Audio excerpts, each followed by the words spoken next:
Learn the most advanced recruiting techniques. Land the most desirable talent. Launch your company towards massive success. This is the Higher Power Radio Show with Rick Girard. CEO campfire horror stories often start with, in the beginning, I hired a few of my friends and boom, then the story digresses from there. Sometimes the situation works out, but most of the time, it results in a disaster of severed relationships. Today, we're discussing lessons learned in hiring from your inner circle and how hiring for growth lands great talent. I'm Rick Girard, and welcome to the Higher Power Radio Show. We help entrepreneurs and business leaders land the right hire. We share insights from top-performing rebel entrepreneurs, disruptors, and industry experts like my guest today, Mr. Wing Lam. Wing is the owner of Wahoo's Fish Tacos. He is the eldest of three founding brothers and the enigmatic character widely recognized as the face of the iconic Wahoo's Fish Taco brand. A 30-year plus restaurant industry veteran, he is often in the public eye, participating as a panelist and speaker at global events such as IEG Conference and guest lecturing for MBA programs at Yale, UCLA, and USC. He's a prolific CEO here in Orange County, and he's also, as our friend Charles Antis says, rich in the currency of social good, which is what makes Wing the perfect expert for today's topic. Wing, welcome to the Higher Power Radio Show today. Well, Rick, it's a new year, so let's get started. Yeah, you're kicking off the year. Thank you so much. So I've had the pleasure of being on the California Love Drops with you, and we became friends a few months back. We started talking a little bit about your story, your journey. We've both been talking a little bit about the causes that we love. Yeah. So we're going to take it back a little bit. I'm going to take you back in time warp. Let's talk a little bit about a couple of different things. One, the pitfalls and benefits of hiring friends and family. And then we're going to talk about some key components to hire successfully. Sound like a plan? Sounds great to me. When you first started Wahoo's, I would imagine you did what most of us do, which is, man, let's get all our friends together and see if we can make this thing work. Oh, yeah. Why not go to work with your friends? Sounds like a great idea. It's like going surfing with your friends. So everybody goes, well, my God, we love fish tacos. Let's all do this. Until your friends start dropping in on you. Exactly. The same thing happens.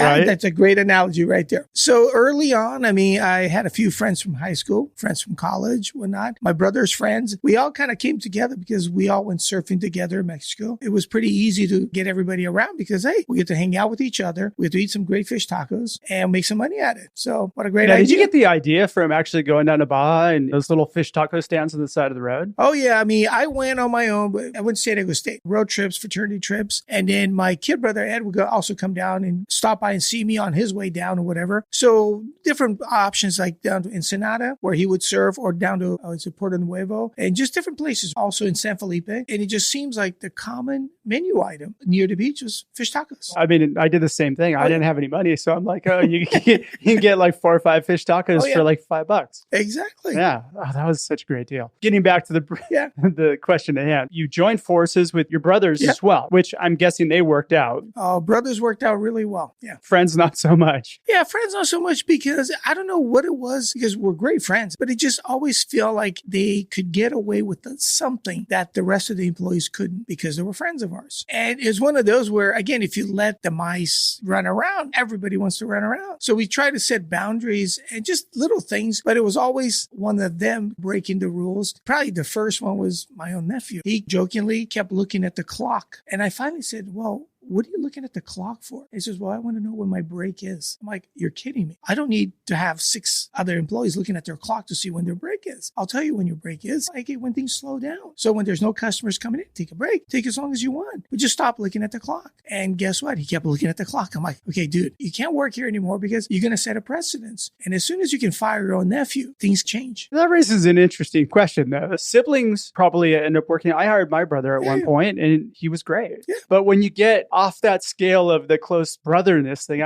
that's where it all falls apart. Yeah. Like I said, we've had nieces, nephews, a bunch of them over the years come and work for us. And most of them figured it out that, hey, this isn't for me or this is for me. And they did a pretty good job while they were there. But every now and again, you would have one that, again, would push the envelope. And I'm like, come on, guys. This is what we do. I.e., one of them was we had this rule. And it was kind of crazy. The average employee would gain about 10 to 20 pounds within 3 months of working for us. And that was because because then everybody could eat on their breaks and you didn't have to pay for your food. So they're like, oh my God, I can eat all this steak. They're having huge burritos. Oh my God, right? huge burritos, stuffed with everything they could think of, guacamole, rice, beans, chicken, fish. So it was one of those, no big deal. But the rule was you can eat as much as you want. So that meant you couldn't take food out of the restaurant. So again, another close relative said, well, I'm not really hungry. Can I take it with me? I'm like, well, I guess, yeah, go ahead. I'm not going to say anything. And then the meals that was taken out was like larger and larger. And everybody's like, how much food can you possibly eat at home? And I finally said, you know what? There was a rule because I don't want all the other employees taking food home for their families. So that's the rule. So again, I had to put the hatchet down. I goes, I'm sorry, you can't take food home anymore. And they get all upset. He goes, what do you mean? You don't trust me? I goes, it's not a matter that I don't trust you. I got another dozen employees that would like to do the same thing. And I don't want to question and weigh every bag of food that goes out the door. There goes another one. So you have the question of precedence. That's an interesting thing. When people keep pushing like that, they tend to see how much they can get away with. And then you can't let them get away with it and other people. Yeah. It makes it really difficult. And you don't want to accuse anybody of doing something. But at the same time, it's like you can't eat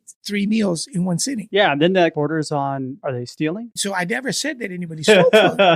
But I know for a fact that I couldn't eat 3 meals in one sitting. So feeding the roommates and the rest of the family. Yeah. You definitely can't allow people to take advantage of your generosity and then put you in a position where it affects the business. Employees, as we talked about, saying that they're sick and then something else happened. Hey, if you want to go out, go for it. Don't show up the next day late. You can be hungover. Do whatever it is. You don't feel good. But don't tell me that you're sick. And we all know what happened the night before. I had a really funny story that happened to me when I was running my recruiting firm that was in Hawaii. We had one guy, we had floating days where you can take off. All you have to do is just let people know. Had a guy call in sick. And then we happened to be watching the pipe cam. And there we go. We see him taking off on a wave at pipeline. And all the employees saw it. And so it basically set the wheels in motion to where I had to let that person go. I could not let that go. Oh, yeah. You can't in today's standard, because I'm seeing with this whole COVID thing, there's a lot of teachers that are using the line, which I understand. Hey, I don't feel safe going to school where there's a lot of kids that are all interacting. I 100% agree with them. But at the same time, don't be posting on social media your whereabouts, because people are like, really? You're afraid of this, yet you're out here. Again, very selective. I don't feel good. If you want to go out, but don't post about it, because that's the ultimate. It's not even us catching them. They're basically boasting about what they're doing. I'm like, God, how can you sit there while the teachers union is protecting me? And at the same time, you're out traveling. Pick one or the other. So what have been the benefits for you of hiring friends and family? The benefits would be people that you know, you can trust. Is there an example? Your brothers, obviously. Oh, my brothers are awesome, because I never have to worry about them trying to steal something from their office, because we're stealing from ourselves. So there's never been any issue. We all have our differences, because obviously the bean counter never sees what the marketing guy sees. So we're going to have those battles. But guess what? If it wasn't for my kid brother Mingo always saying, no, you can't spend the money that you haven't earned, it wouldn't have made me what I do today, because I became the king of trying to barter and wheel and deal and get things done without ever spending a whole bunch of money, because we never had it. And even after we got it, I'm like, well, you know what? I can probably use that money to do other things that we can't barter and trade for. But everything else, we found a way to manage. So you're the face, Bingo is bean counter. The bean counter. And then what does your other brother do? Ed does most of the construction, the renovation, the site. He's been helping me as well do the events, because there's a lot of things that we do. He's out there. You got lucky in a way, because you have 2 other brothers that cover different areas. Most restaurants will fail, in businesses as well, when you can't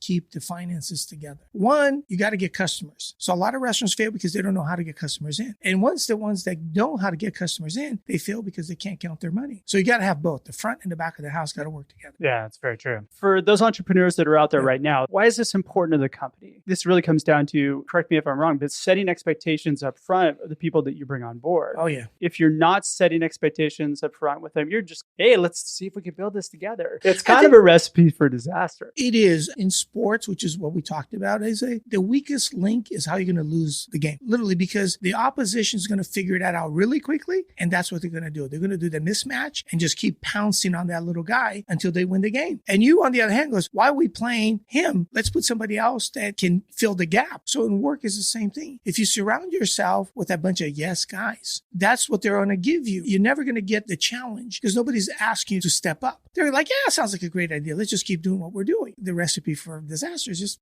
results are not going to change if you just keep doing the same thing. You got to try something different. So when you hire people that are smarter, that think outside the box, that actually challenge you to say, hey, no, that's a bad idea. And then you have to basically justify your position. I said, well, this is why it's a great idea. And you can talk about it, you argue about it a little bit. But once in the end, it goes, you know what? You're right. Your idea is good. Or you know what? Your idea is bad. And I don't know about you, but my friends out of college were not necessarily smarter.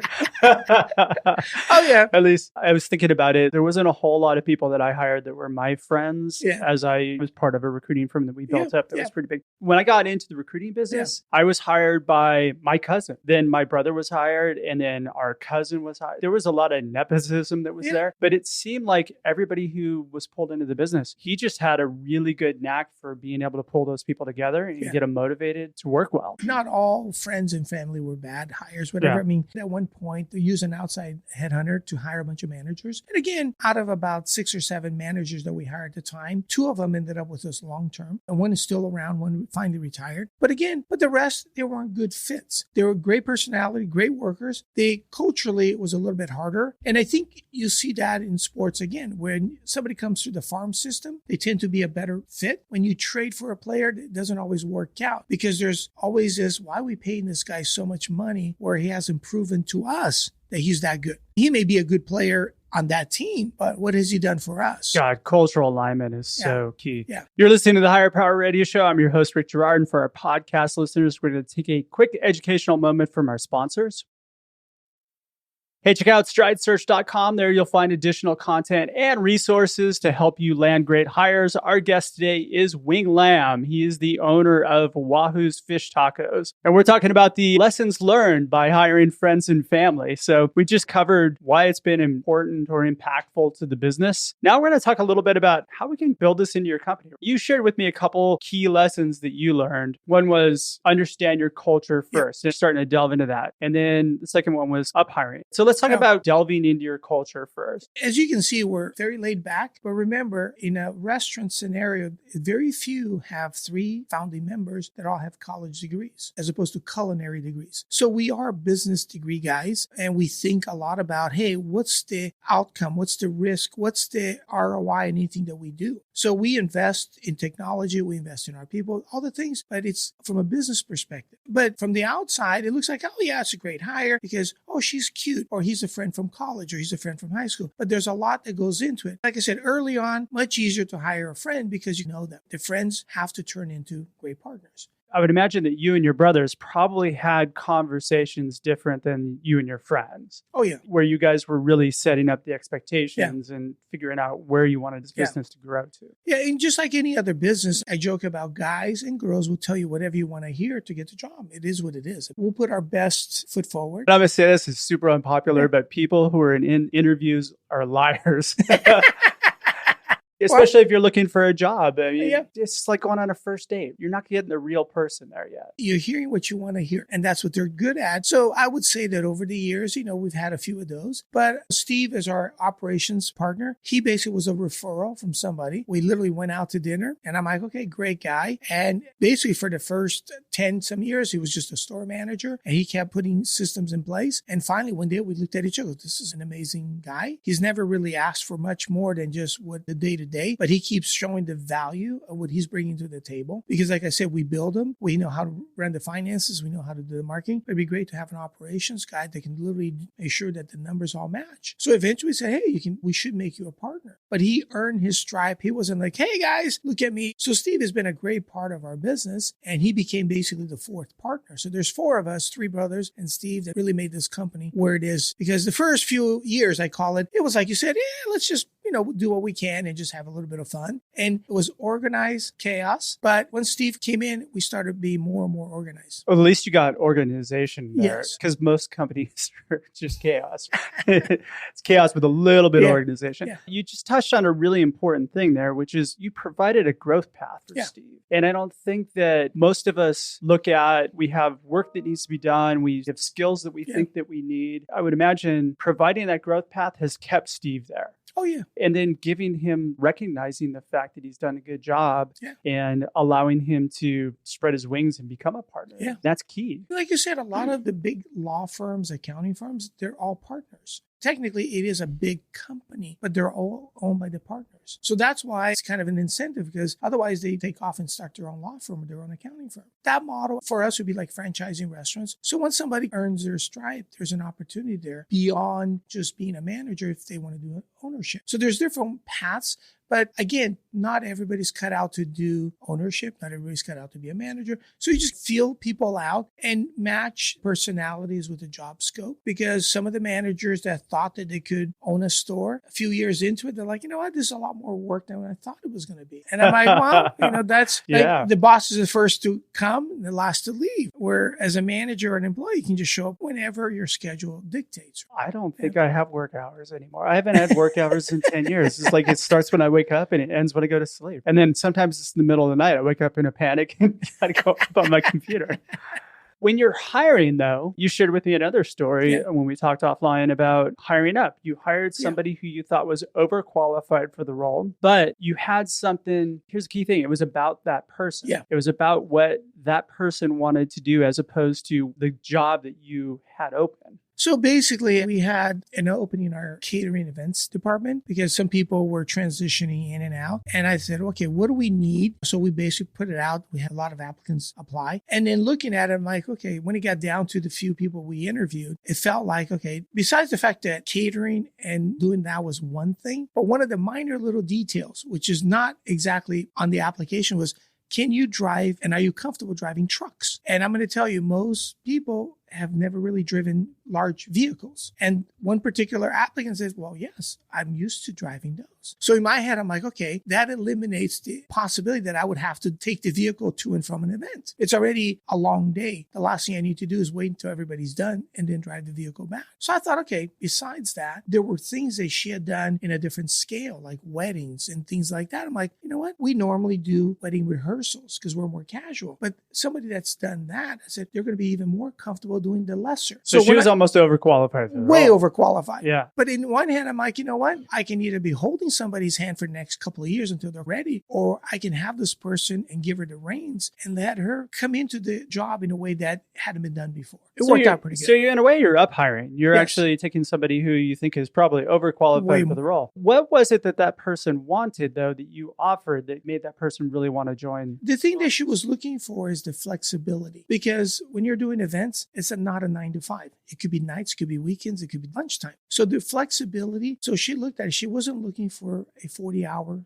8 to 5. She was looking for flexibility. And as long as we could be flexible, she goes, well, I can't work this week because I'm going to go out of town. And I'm like, that's perfect. So we would communicate when and where things were happening. So we have a calendar. And whenever there were gaps, she goes, are you sure there's nothing? He goes, let me look at previous years. There's nothing here. And if something did come up, I'm still around. She wanted flexibility. And I wanted somebody that could really take charge and do things that I couldn't necessarily do. And the two of us met in the middle and goes, hey, you have a great brand. So I love to be a part of it. I'm proud to work for Wahoo's. On my side is I'm really excited that you've done all of these. And so we elevated our events where she made everything prettier. And even the decoration, she was making it herself. So I'm like, this is awesome because you saved us money. Have buy props. Because when you stage the buffet, you have to elevate things. Well, she had everything. So I'm like, this is awesome. I mean, so it worked out. She got what she wanted, the flexibility part. We got somebody that could really be independent and also represent us in a way that had never been done. That's phenomenal. Let me take it back a step too, because I think when we talked offline too, you were saying that when you brought this person through the interview process, you thought there's no way this person's going to take the job. Yeah. But there is some alignment there that you were able to tap into, knowing that what she wanted was the flexibility and being able to offer. When you're hiring, it's not about you. It's about the other person. The other thing too is when you looked at her resume and you're like, there's no way we can afford to hire this person at this cost. But when realizing it, when she's not working full time, it worked out because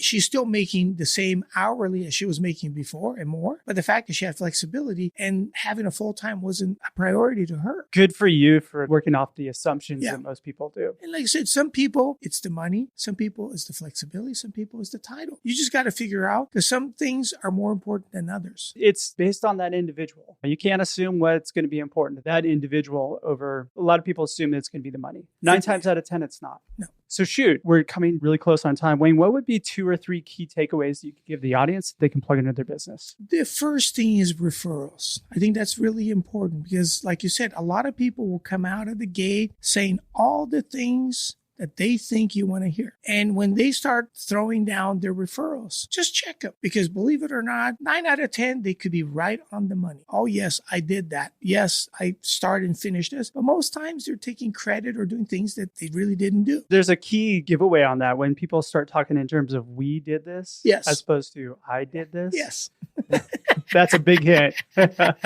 So just check on referrals, because unless they are fresh out of college, and then right now, social media, feel free. It's public information as far as I know. You're not really intruding. So take a look. They say, oh no, I never go surfing and I want to come to Hawaii to work for you because, right? And all you do is see posts of him surfing. Come on. You know the guy's going to go sneak out as often as he can. So look at social media, look at referrals. So just look past what you see in front of you. Look past what's written down on the resume and actually check it out, because it's very telltale sign. If it was in a fraternity, in a sorority, there's telltale signs. Were you just a member or were you an officer? Did you play football just so you could be on the bench and put that on your resume so you can get into college? Or were you the star athlete? It talks a lot about your work ethic when you actually did something as opposed to just cruise by. That's very So true. you got to look at that. Wayne, thanks so much for your time investment today, and I want to welcome you once again to the Higher Power Radio community. Now, what would be the best way in which members of our audience can find you? Give you a few minutes to plug California Love Drop. How can they help? Hashtag Wahoo's Wing on Instagram and Facebook, and